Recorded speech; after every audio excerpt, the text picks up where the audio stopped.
সম্মানিত এলাকাবাসী, আমার প্রিয় ভাই ও বোনেরা, আসসালামু আলাইকুম। আমি আপনাদের মাঝে এসেছি অল্প কয়েকটা কথা নিয়ে। ইনশাআল্লাহ আগামী 12 ফেব্রুয়ারি আমাদের জাতীয় নির্বাচন। এই দিনটি আমাদের জন্য অত্যন্ত গুরুত্বপূর্ণ। গত 15 বছর বাংলাদেশের মানুষ ভোটের অধিকার বঞ্চিত ছিল। গত 15 বছর মানুষ তার পছন্দের প্রার্থীকে ভোট দিতে পারে নাই। গত 15 বছর প্রশাসনের একটা জুলুম ছিল। বিশেষ করে বিরোধী দলের নেতাকর্মীরা কেউ ঘরেও থাকতে পারে নাই।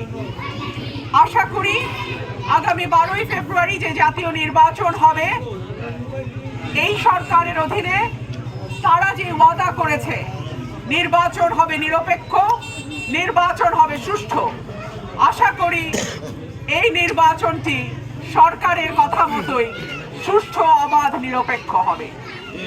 আমি আশা করতে চাই পুলিশ প্রশাসন কোনো বিশেষ দলের পক্ষপাতিত্ব করবে না।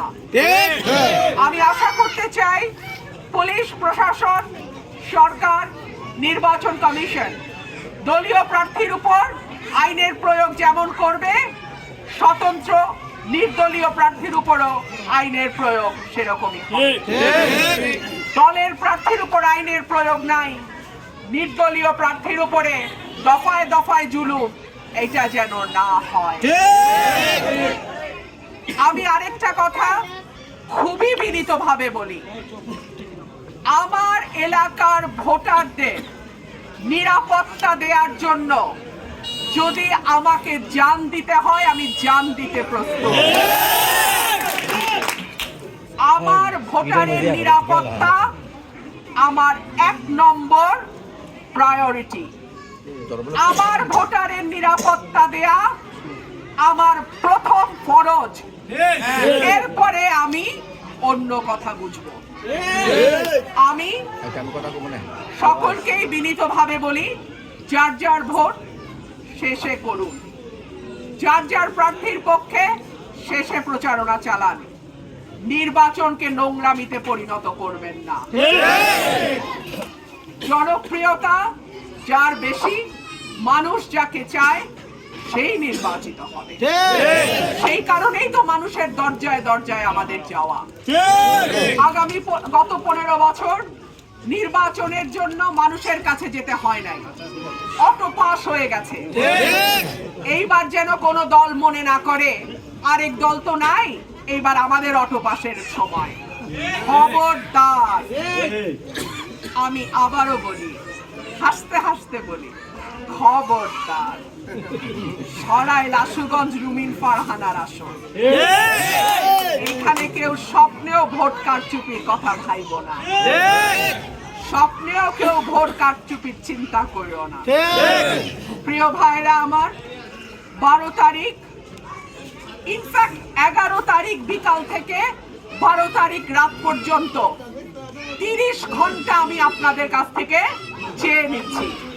এই 30টা ঘন্টা আপনারা সাবধানে থাকবেন, সচেতন থাকবেন, যার যার এলাকার ভোট কেন্দ্রের পাহারায় থাকবেন। একটা জাল ভোটও যেন না পড়ে।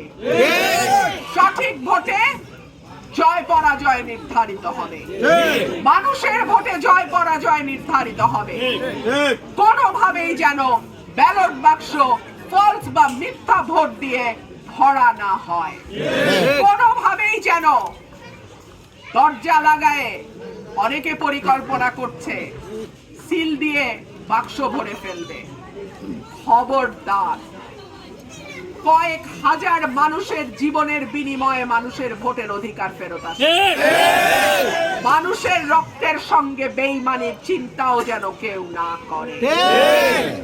প্রিয় ভাইরা আমার, আমি আমার ভোটের আমানত আপনাদের হাতে রেখে দিচ্ছি।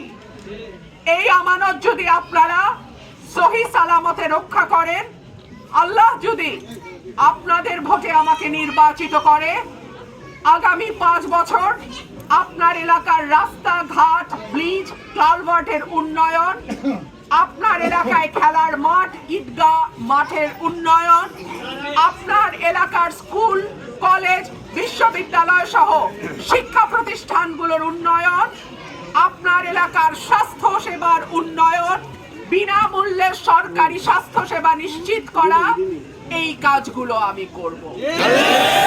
যদি আমি এই কাজ করতে না পারি, 5 বছর পর আপনাদের সামনে আমি আর ভোটের জন্য আসবো না। এই রকম না যে একবার ভোট দিয়ে এমপি নির্বাচন করবেন আর নাম না বলি, কারো না কারো মতো মরার আগের দিন পর্যন্ত এমপি থাকবো, ব্যাপারটা এরকম না। কাজ করব, ভোট দেবেন, কাজ না করলে ভোট দেবেন না। বলছি, একটা বার পরীক্ষা করে দেখেন, 5 বছরেরই তো পরীক্ষা, এর তো বেশি একদিনও না, তাই না? পরীক্ষা যদি আপনাদের মন মতো হয়, পরে ভোট দেবেন আবার, আর যদি মন মতো না হয়, আপনারা আপনাদের প্রার্থী বেছে নিতে পারবেন। আমি আপনাদের কাছে অনুরোধ করব, কোন রকম হুমকি, কোন রকম ভয় ভীতিতে এক চুলও বিচলিত হবেন না। আমার উপরে আঘাত না এসে আপনাদের কারো উপর একটা ফুলের টোকাও আমি পড়তে দিব না। আগে আমার উপর আঘাত আসবে, তারপরে আমার কর্মীর গায়ে আঘাত যাবে। সুতরাং ভয় ভীতির কিচ্ছু নাই, আল্লাহ আছেন আমাদের সাথে। ইনশাআল্লাহ মানুষ যদি ভোট দেয়, মানুষের ভোটে আমি নির্বাচিত যদি হই, আপনাদের যা পরিকল্পনা সেই অনুযায়ী এলাকার উন্নয়নে আমি আমার কাজ করব। ধন্যবাদ সবাইকে, আপনারা কষ্ট করে ধৈর্য ধরে দাঁড়িয়ে থেকেছেন। আমার বোনদেরকে বিশেষ করে ধন্যবাদ, আপনারা এত মানুষের মাঝখানেও আমার ভালোবাসার টানে আপনারা এসছেন। আপনাদের কাছে দোয়া চাই, আপনাদের কাছে সাহায্য চাই। আপনারাই আমার সাহস, আপনারাই আমার সকল কিছু। ধন্যবাদ সবাইকে।